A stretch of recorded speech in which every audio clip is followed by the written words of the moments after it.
Parenteral medicationii keessaa waa'ee intradermaaliidhaa sagantaa dabarte keessatti ilaallee turre.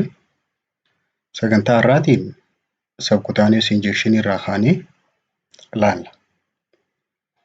Subcutaneous injection jechuun hiikkaan isaa maali? Hiikkaan isaa injecting of drug under skin in the subcutaneous tissue. Dawaa gogaa jalatti diruu. Eessa keessatti? Darmisii kanaan jala subcutaneous tissue keessatti dawaa kennuu, achi jalatti dawaa diruudhaatiitu subcutaneous injection jedhama. Placing medication between dermis and muscle dhaas ni jedhani.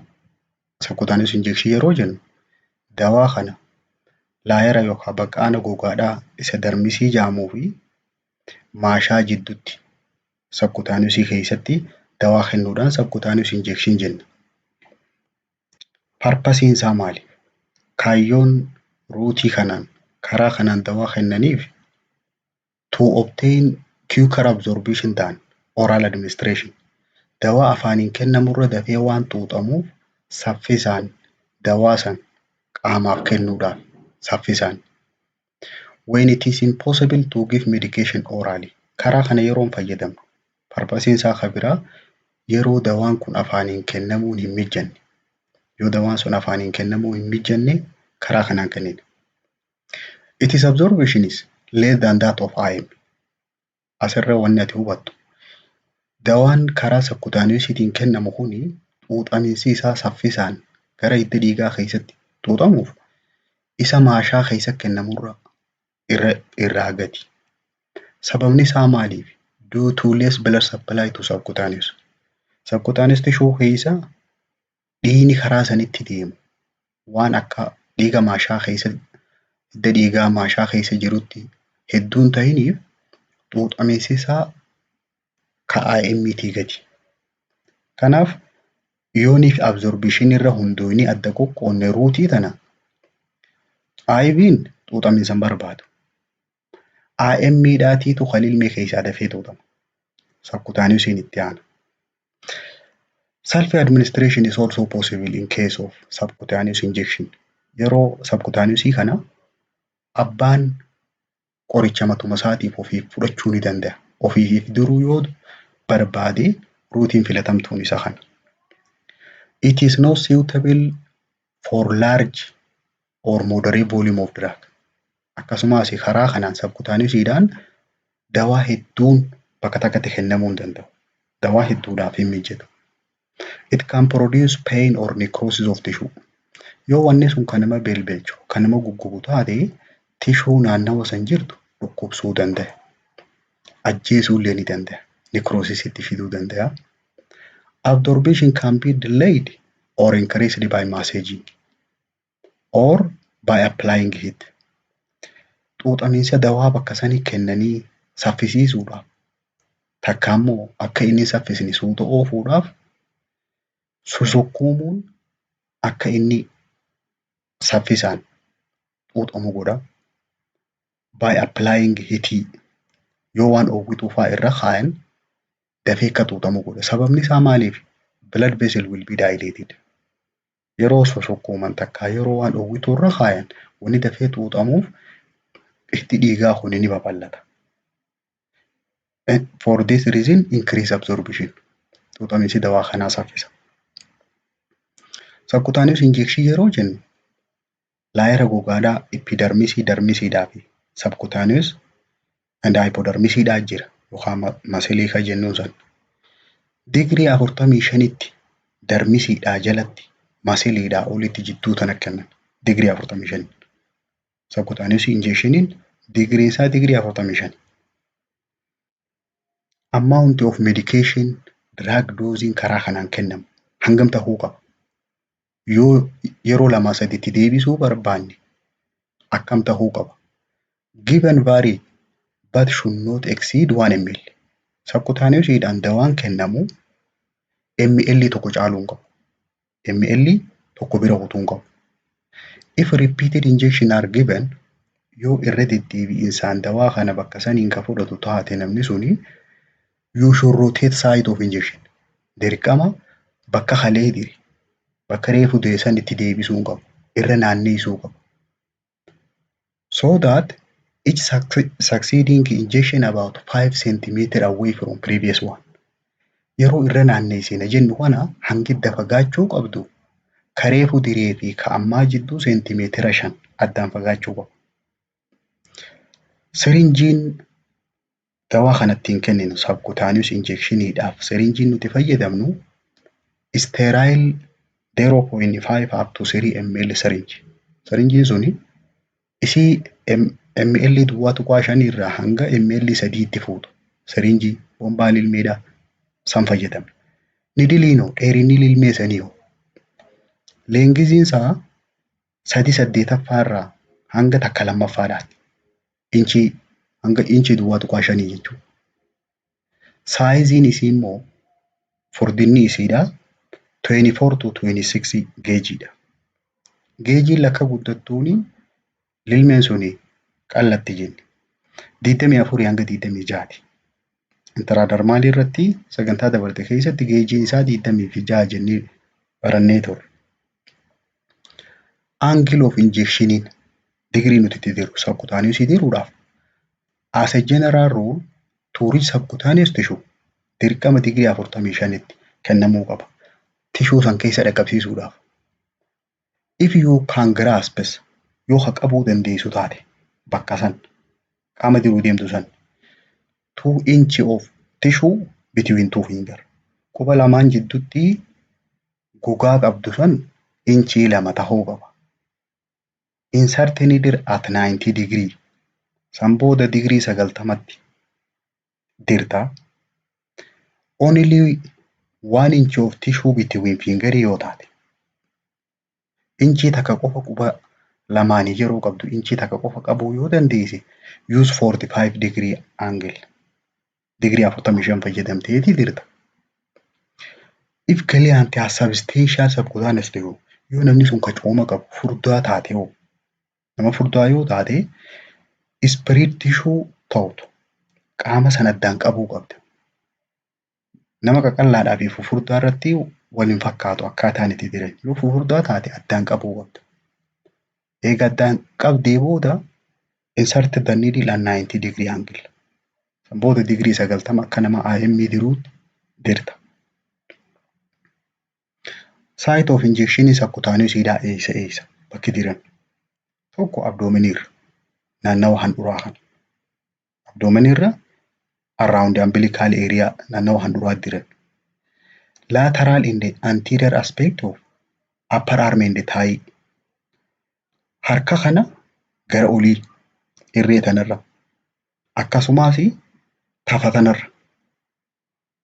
Upper thigh anterior aspect of thigh jechuun jilbaa fi mudhii tana jidduu gara fuula duraatiin. Scapular area on the back. Duubarraa naannawa lafee ceekuudhaa san. Upper ventrodorsal gluteal area. Naannawa ta'a kanaa ol. Ventrodorsal fi gluteal area jechuun naannawa mudhiidhaa kana. Naannawa kana diran. Equipment subcutaneous injectioniidhaaf nu barbaachisu. Dawaa kana namaaf kennuudhaaf meeshaan nu barbaachisu maal?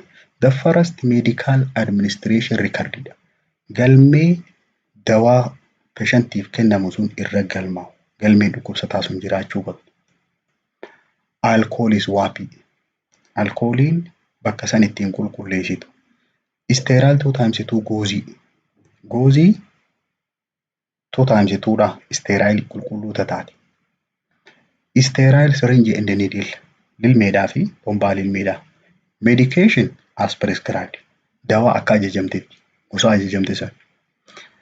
Sanboota disposable gilaavii clean gilaavii qabaachuu qabda.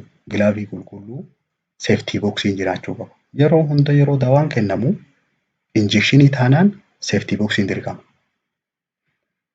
Procedure kana godhuudhaaf jalqaba maal laalta?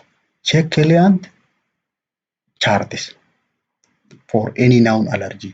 Yooniif rakkoo dawaa kanaa wajjin qaamni isaa wal dituudhaa akka qabaatu taate namni kun galmee isaa sanirra laalta. Namoota allergikii qaban dawaadhaaf dawaan hundi hin kennamu. Dawaan qaamni isaan feene sun hin kennamuuf. Kanaaf jalqaba san laalta. Prepare medication. Dawaa qopheeffatta. Dawaa qopheeffachuudhaaf check medication. Eessarraa eegalta dawaa sana expiration date isaa guyyaa inni itti badu laalta. Kana booda draw medication. Dawaa san waraabbatta. ml hanga silaa diruu deemtu san. Explain the procedure to the client and provide for privacy. Waan godhuuf deemtu maamila keessanitti himta. San booda privacy isaa akka qaama isaa namni hin lallaallee ulaan cufamuu qabdi, maskoonni ni cufamaa, akkasumas iskiriinni godhamuu qaba. Place the client in comfortable position. Akkaataa ciisumsaa takka akkaataa taa'umsaa mijjeessitaaf. Then non-sterile glove. Clean glove qulqulluu uffatta.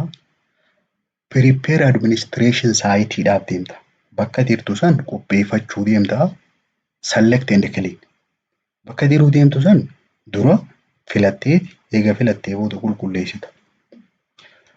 Assess client skin for redness or broken tissue.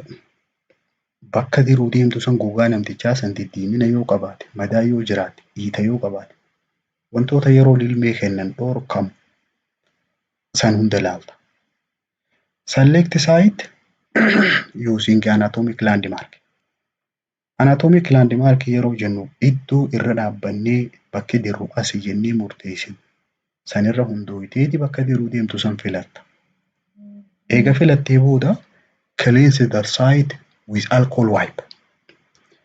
Alkooliidhaanii bakka san qulqulleessita. Using firm circular motion. Walakkaarraa gara alaatti. From inside to outside. Walakkaarraa gara alaatti bifa geengootiin irraa qulqulleessita. Eega qulqulleessitee booda isa san goggoisuudhaan jecha hafarsuun qabdu, hafuuraan afuufuu hin qabdu. Maal goota? Wait 30 seconds to allow drying. Hanga inni goggogu sakandii 30 ni eeyita.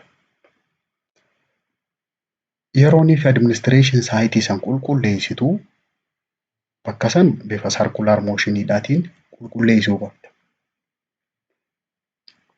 Prepare syringes. Kana booda lilmee diruu deemtu san qopheeffatta. Waan mataa irra jiru san irraa baafta. Remove the needle cord. Needle guard jechuun ullee lilmee irra kaa'amtu san irraa baafteeti. Express any air bubble from the syringe. Lilmee keessaa qilleensa dawaa wajjin waraabame san keessaa baafta. Check amount of solution in the syringe. Kana booda dawaa hanga kennuufii deemtu sun ml sirriitii bombaa lilmee keessatti ilaalta. Inject medication. Steppiin itti aantu hulii dawaa san diruudha. Yeroo dirtu with dominant hand hold the syringe between your thumb and forefinger. Harka keeka ittiin hojjettu. Yoo harka keeka mirgaa taate harka mirgaatti qabatta. Yoo ka bitaa taate immoo bitaadha qabatta. Lilmee tana quba guddaadhaa fi qubatti aanu taambiidhaa fi forefingerii jidduudhatti qabatta. Akka nama qalama qabatu. With non-dominant hands. Harka keekaan non-dominant jechuun yoo harka mirgaatiin diruu deemte harka bitaatiin pinch subcutaneous tissue. Subcutaneous tissue gogaa namtichaa kana qabda. If client has substantial yoo yeroo qabattu gogaan isaa kuni furdaa taate maal goota? Spread goota. Addaan dhiibda malee walitti hin qabdu. Yoo inni qal'aa taate immoo walitti qabda. Insert needle quickly at 45 degree or 90. Asirra waa lamaa jira. Yoo gogaan namtichaa furdaa taate digirii 90tti gad odeerta. Yoo immoo gogaan isaa qal'aa taate qubuma tokkoon ol qabdee digirii 45tti deerta. Kana booda release subcutaneous tissue and grasp.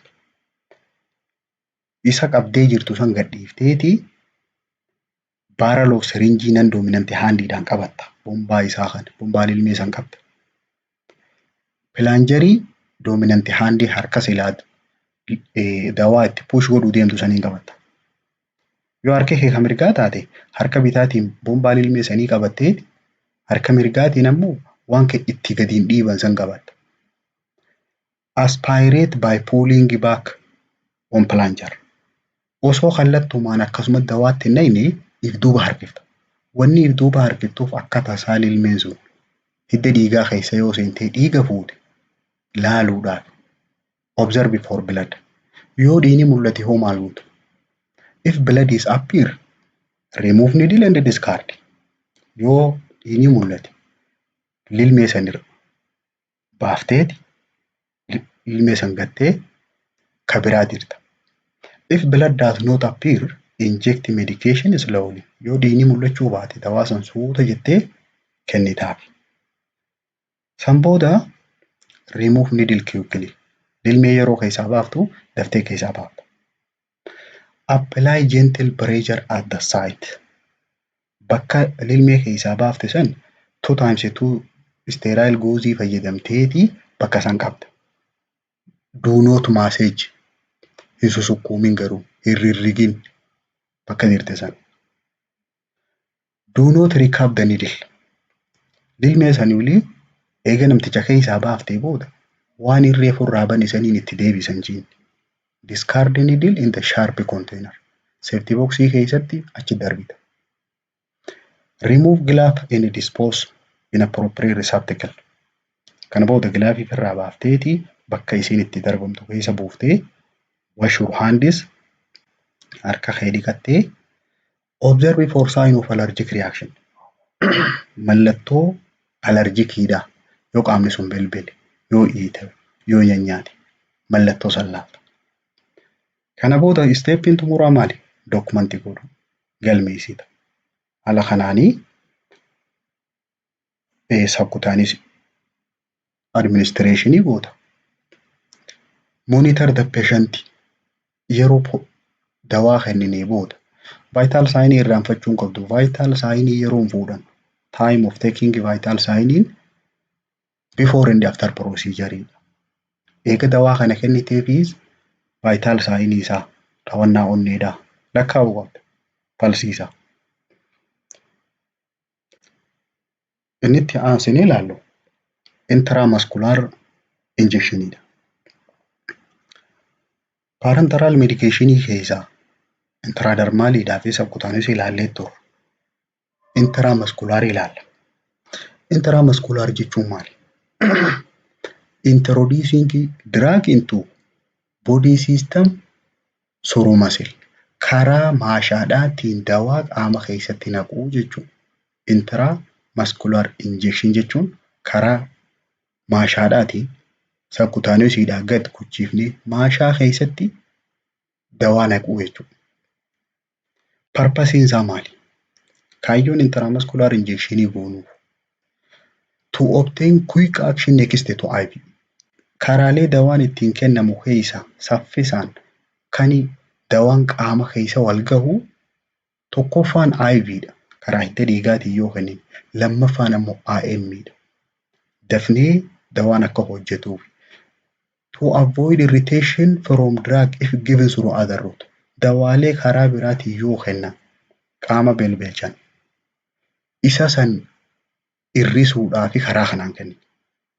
Dawaalee yoo subcutaneous ifaan kennan takka afaaniin faa yoo kennan dawaa nama belbelchuu danda'u isa san karaan nuti kenninuun intramuscularidhaan. Disadvantage isaa maali? Rakkoon IM dawaa yeroo kennan rakkooleen takka ammoo hanqinoonni dhufan. The first disadvantage karaa kana fayyadamuudhaan painfulidha. Maashaa keessatti dawaa yeroo diran hedduu nama dhukkuba tokkoffaa. Inni biraa local tissue damage. Tissue naannawa san jirtu miidhuu danda'a. Kun immoo disadvantage intramuscularity. Advantage isaa dafee quick action faadha. Dafee akka hojjetuuf. Intramuscular injection jechuun eessatti kennina dawaa kana? Laayeroota iskiiniidhaa kana beekuu qabda. Gogaan namaa qal'oon tuni baqaana meeqa akka qabdu? Epidermis, dermis, subcutaneousidhaa fi masiliidhaa jira. Kallattuumaan epidermis fi dermis subcutaneous bira gakuchiifnee masilii keessatti maashaa keessatti naqu. Digirii 90 angle of injection. Subcutaneous ammoo 45.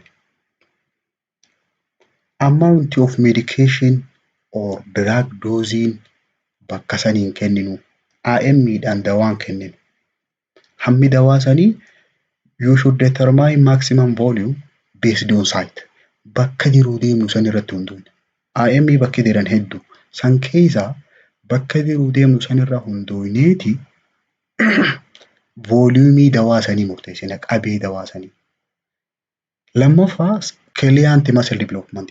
Guddina maashaa maamila keenyaa sana. Bakka maashaa guddaa qabduu fi bakka maashaa hin qabne voluumii wal qixaa hin kennaniif. For example, 4 ml for large muscle. Bakka maashaan gurguddaa jiru ml 4 kennama fakkeenyaaf gluteus medius fa'aa.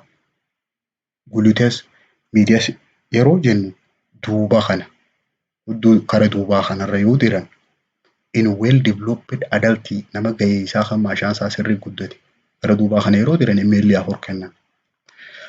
For less developed muscle in children, elderly and thin client. Ijoolleedhaa fi manguddoo fi nama qaqallaa maashaa foon hin qabne haphii ml takka hanga 2 kennaniif. For deltoid muscle yoo irreerra dirre immoo harka kanarra yoo hadirru taate ml duwwaa tuqaa 5 irraa hanga takkaa kennama harka kanarra irree. When more than 4 ml is ordered yoo bakka takkatti dawaa kana ml 4 ol dirija'amtee ajajamte maal goota medication can be divided into different sites. Dawaa sana addaan fuuteeti bakka garagaraa lama dirta bitaa mirgarra. Inni biraa sirinjiin IM kanatti hin dirru ta'a akkami bombaa ilmee akkam filannaa select sterile 3cc to 5cc syringe. Bombaa ilmeedhaa kanii ml 3 hanga 5 fuudhu san fayyadamu.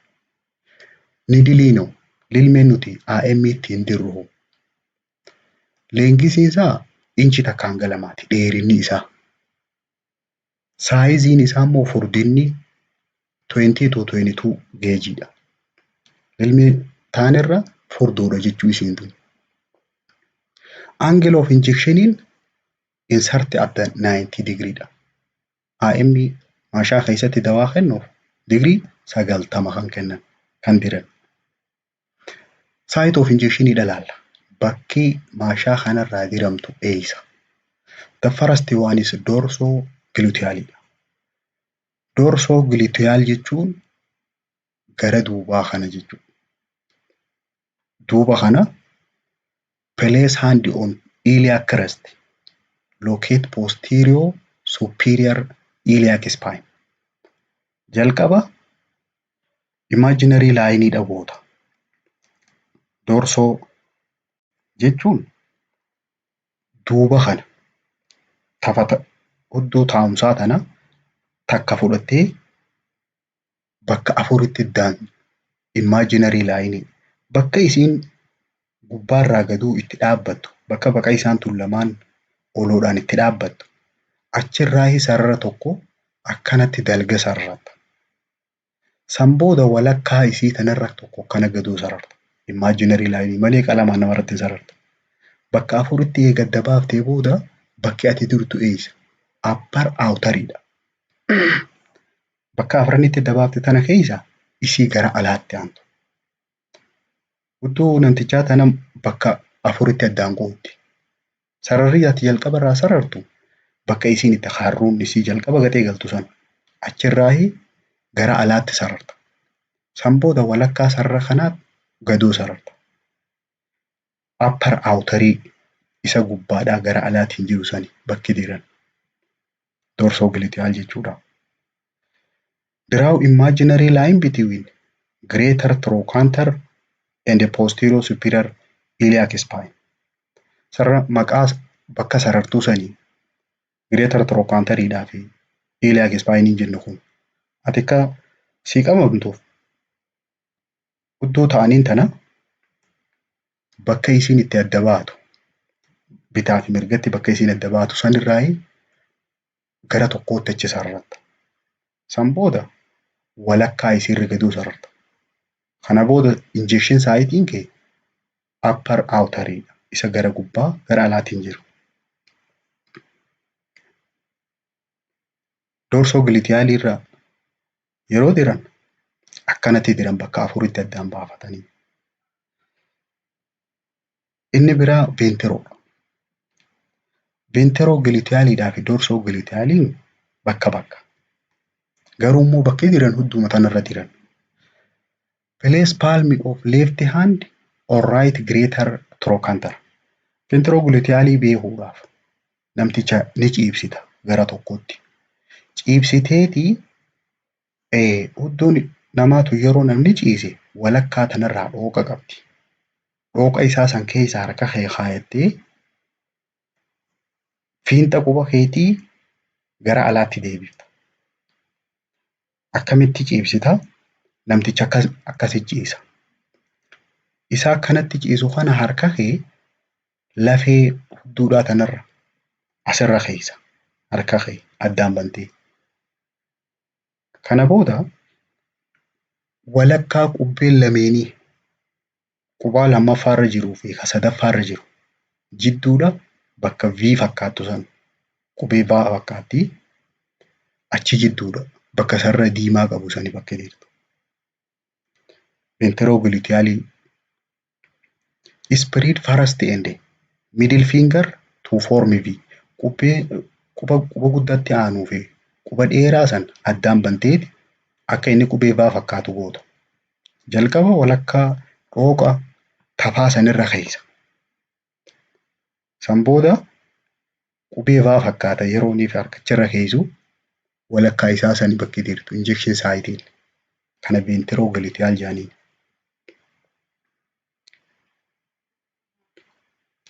Akkamitti akkaataan itti irra kaayan namtichi ciisuu qaba. Isaa ciise kana harka kee gara ala namtichaatti quba guddaa kana gara galchitee harka kee irra keessa. Harka bitaadhaa irra keessa. Namticha immoo miilli diruu adeemtu miila mirgaati. Isa miila mirgaa diruu deemtaa bitaarra ciibsitee san booda harka kee addaan bantee irra keessa. Saayitiin ati jirtu qubbeen lamee san jidduudha. Quba lammaffaa fi sadaffaa jidduu. Saayitiin AM diran keessaa inni sadaffaadhaa vaastas laateraalis jedhama. Vaastas laateraalis jechuun eessa? Vaastas laateraalis jechuun tapha tanarra jechuudha. Jilbaa fi mudhii tana jidduu gara fuula duraatiin. Identify greater trochanter place hand femoral condyle. Akkaataan itti saayitii diran san itti adda baafatan miila jilbaa fi mudhii tana jidduu walakkaa isaa bakki maashaan kun addaan bahee jira gara fuula duraatii fi duubatti addaan baha. Miilli namaa kun maashaa lama qaba duraa fi duubaan qaba. Vaastas laateraalis inni jennuun isa gara keessaatiin jiru. Middle third of anterior lateral aspect. Isa gara keessaatiin jiru. Jilbaa fi mudhii tana jidduu walakkaa isaa jechuudha. Mudhii tanarraa gara gadii hanga jilbaatti safaratteeti walakkaa isaa sanii gara keessaatiin dira. Injection saayitiin bakka kana bakki kuni jilbaa kun immoo greater trochanterii bakka miilli mudhii irraa gaduu eegaluuni maashaa gara keessaatiin jiru san. Rectus femoralis illee ni jira. Gara alaatiin illee ni dirama. Garuu immoo isa gara keessaa kanaatiitu irra filatamaadha. Vaastas laateraalisiin appar taayii kana tafahtana gubbaa gara fuula duraatiin asii. Inni afuraffaadhaa deltooyidiidha. Deltoid masil jechuun maashaa harkaa kana. 3 finger below acromion process in adult. Yoo namni sun nama ga'eessaa taate bakka harki ceekuurraa gaduu eegaluun tana asirraa quba sadii gaduu kaayatta. 1 finger below acromion process in children. Yoo ijoollee taate immoo qubuma tokko keessa. San booda deltoid masilii kanarra maashaa rog-sadee fakkaatu kana isa kanarra jiran. Garuu saayitii kanarra ML takkaa ol kutuun qabu jenna. Hangi vooliyuumiin diraagii sentiranii. Deltoid masilii bakkee jennuun maashaa asii kana ka irree dhaaban. Irree tana gubbaa. Acromion processiin bakka harki kun mormarraa gadoo deebi'uun isa kanaan acromion process jedhama. Isa kanarraa yoo nama guddaa taate quba sadi kaa'atteeti saayitiin ati jirtu isa rog-sadee fakkaatu kana. Landmark for deltoid masiliin quba sadii asirraa gadoo kaa'atteeti bakka kana jirta. During IM medication administration yeroo IM dhaan dawaa kennan meeshaalee nama barbaachisan maal maali? Jalqaba medical administration recordiin galmeen isa sanii jiraachuu qabdi. Medication as prescribed dawaa ajajamte sun jiraachuu qaba ammaas. Lammaffaa inni biraa sterile nidiliin syringe nidiliin jiraachuu qabdi. Bombaan ilmeetii fi ilmeen. Alcohol swaapii kan bakka saniin qulqulleessitu alkooliin jiraachuu qaba. Non sterile or clean gilaavii qulqulluu kan disposable gilaaviin jiraachuu qabdi. Sterile 2 times 2 gauze pad goozii xixiqqoo booda bakka sanarra keessu 2 times 2 goozii jiraachuu qabdi. Safety box yeroo hunda dagachuu hin qabdu. Safety box during medication injectionii safety box dirqama. Procedure eegaluudhaaf jalqaba check client with medication administration record galmee isaa sallaalta.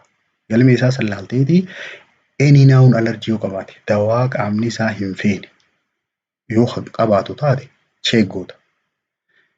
Eega allergy kan qabne taate dawaa kana fudhachuu danda'a eega ta'e prepare medication dawaa qopheeffatta. During preparation of medication you must look check medication expiration date guyyaa dawaan sun itti badu laalta. San booda draw medication dawaa san ampuulii keessa yookaan immoo viyaalii keessa dawaa san lilmitti waraabbatta. Add 0.1 up to 0.2 ml of air to the syringe. Amma yeroonii fi dawaa kana viyaalii keessaa waraabbattu salphatti akka inni si waraabamuuf malli ati fayyadamuu qabdu jira. Yoo dawaa ml 2 takkaa 3 waraabbachuu deemte qilleensa hanga san itti dabalta. Qilleensa hanga san bakka dawaarraa waraabbachuu deemtu san keessa naqxeeti san booda salphatti ol si harkifama.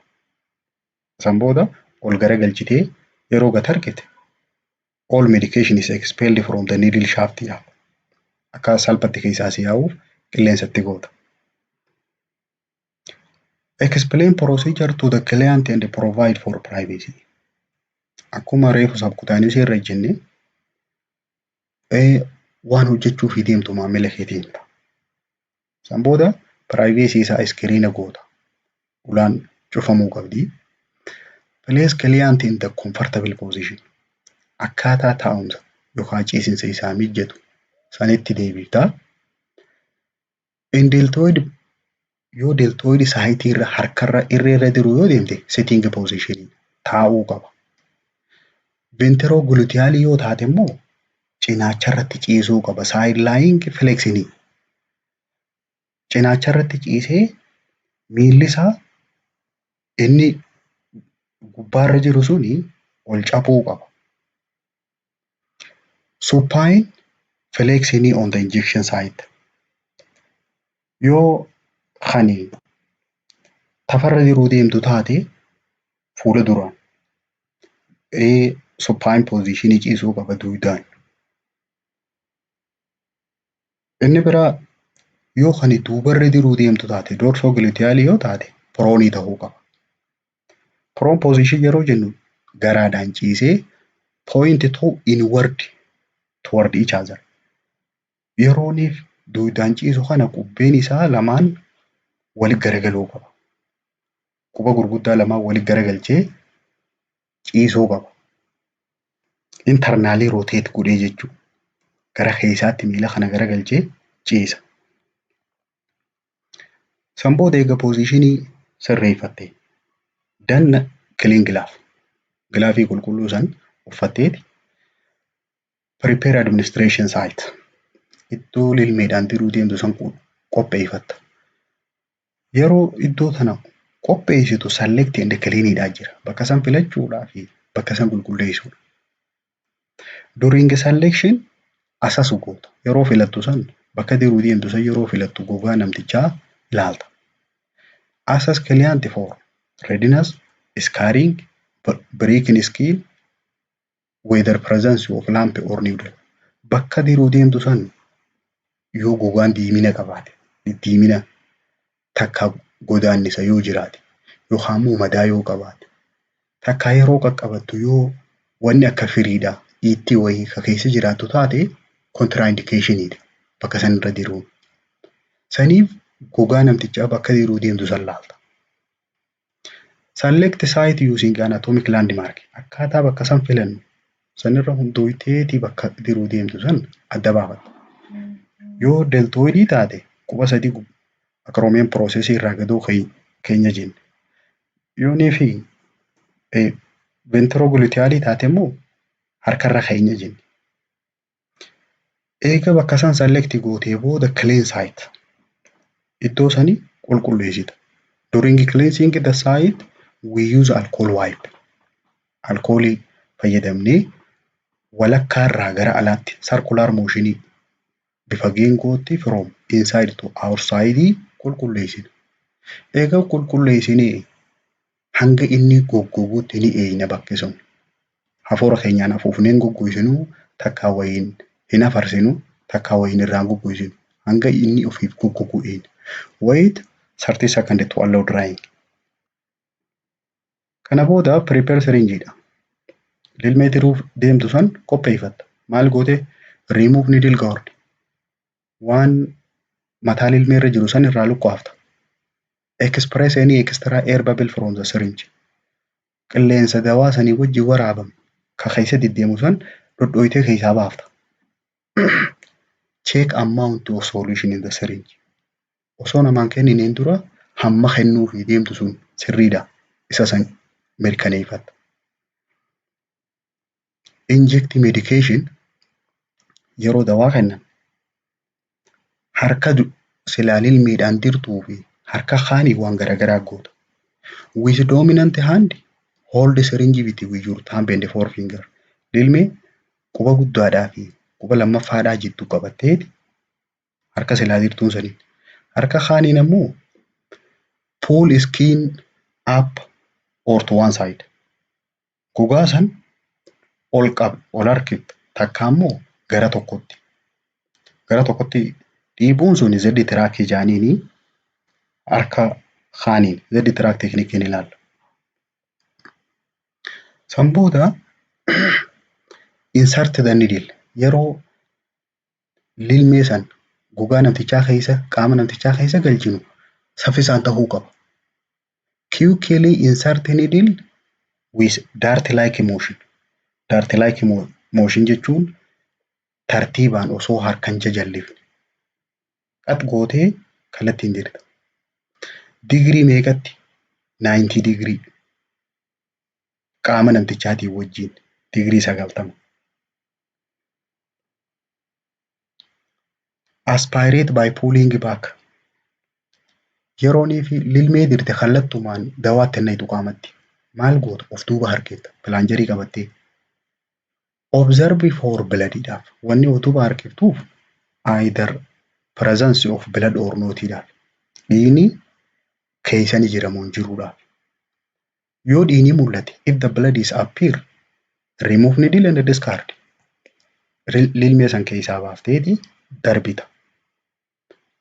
If blood does not appear, yoo dhiigni kan jiraatin taate dhiigni yoo mul'anne inject medication slowly. Suuta jettee dawaa san qaama namtichaa keessatti naqxa. about 10 second per ml. Yoonii fi ml sadi katti naqxu taate sakandii 30 fudhata. ml tokko sakandii 10 keessatti akka nama naquutti. San booda eega dawaatti fixxee booda akkasumatti hin lukkaaftu lilmee keessa. Wait 10 second after medication has been injected. Eega dawaatti naqxee booda sakandii 10 turta. Then eega sakandii 10 ture smoothly withdraw needle. Suuta lilmee keessaa baafta. At the same angle of insertion. Bakka kanatti sirriitti of eegi. Akkaatuma reefu naqxe sanitti baafta. Malee hin jalliftu. Yoo jalliftee dhiiguu danda'a namtichi. Apply gentle pressure at the site with 2 times 2 sterile gauze fidatte saniin bakka sanirra keessee qabda. But do not massage. Garuu hin rirrigin, hin shukkuumin. Do not recap needle. Yeroo meeqaafiin irra deebi'e jecha kana.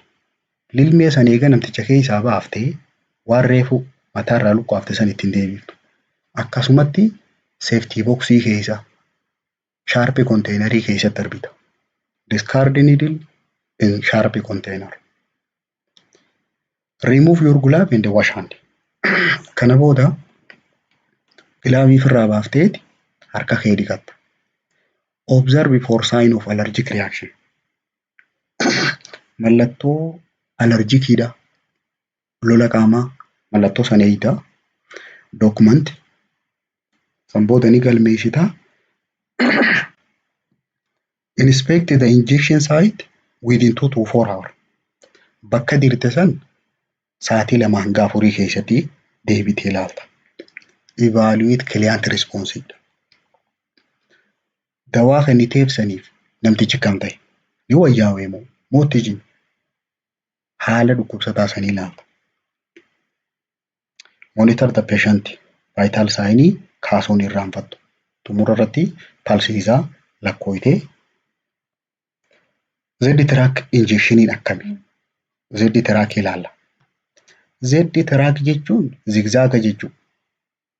Method used in administering IM injection. Yeroo maashaa keessatti dawaa naqan bifa qubee Z-dha qubee Z fayyadamanii diruu jechuudha. Technique is commonly bakka lamatti bakkitti fayyadamnee dawaa bifa kanaan diru. When administering ventrogluteal and dorsogluteal. Tafatanarra yeroo gara duraatii gara duubaatiin diruus bifa kana fayyadamu. When administering Z injection yeroo Z-track kana fayyadamnu akkam goonu? You should place client in prone position. Namtichi garaa lafa gad deebi'ee ciisuu qaba tokko.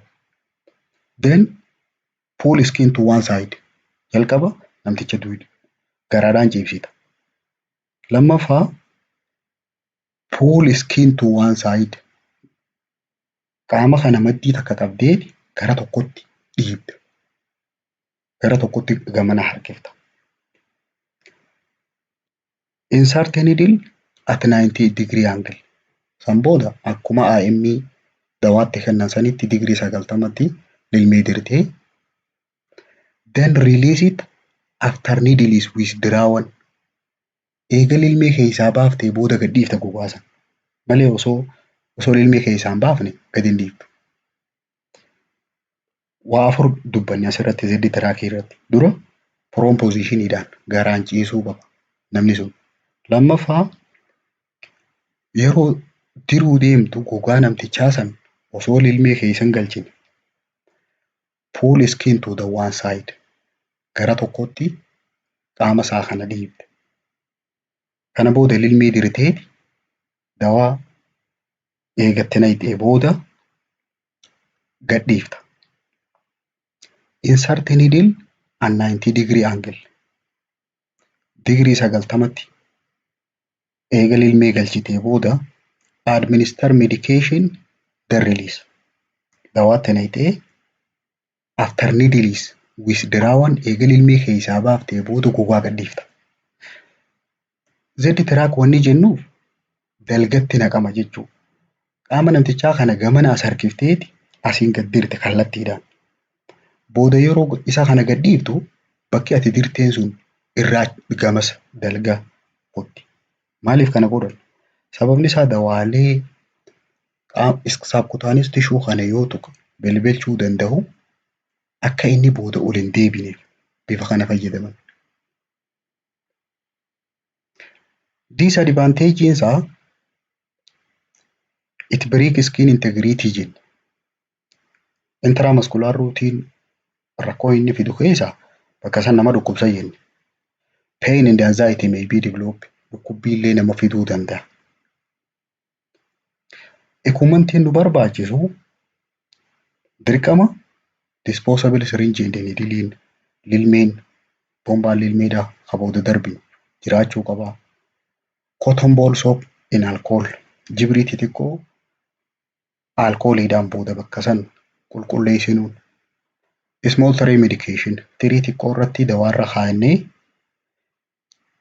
ampoule of sterile yoonii fi dawaan sun kan bulbulamuu barbaadu taate bishaan ittiin bulbulullee jiraachuu qaba ampuuliin. Fill and receiver akkasumas receivera booda waatti darbinu. IM medicationii kana fakkaata. Intravenous route IV kan jiru sagantaatti aanu jalatti waliin ilaalla.